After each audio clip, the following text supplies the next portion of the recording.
按算呢，這自2027年要來完工的高雄主營富邦台北地聯合開發案，擱再發生着這公案意外咯。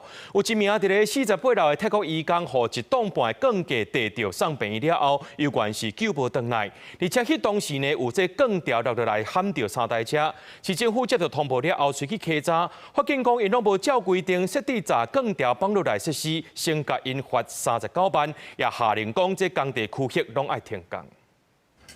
白白車路被弄出2個大坑，上深差不多10公分。兩個坑當中，還有落落來長赤雲，對看到龍個力頭有偌大，落落來鋼架也完成 L 型。現在為超過40樓落落來，弄到停在工地周邊的3台車。要倒來啊！砰砰砰砰砰！啊，尾仔是阮遮有停一隻車喺度連鎖式的，還有體驗貓着。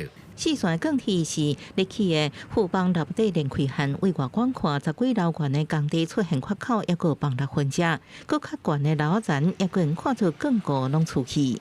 因未依規定設置防止鋼構倒塌之充足臨時支撐設施，致框形光架倒塌，壓住同樓層1名泰籍勞工，經送醫不治往生。依據建築法第63條及勞工職業安全衛生相關法令，進行停工並裁罰。市府清早時2時早起工地進行高空吊掛作業的時陣，好親像49樓故事路升斷去，和48樓1點5棟鋼架倒去，對着共樓層作業的泰籍勞工緊急送醫，醫院救無回來。還有部分的物件落在地面，造成汽車損壞，已經命令工地停工。工務局罰9萬，勞工局罰30萬，故希送地檢署追究雇主刑事責任。啊，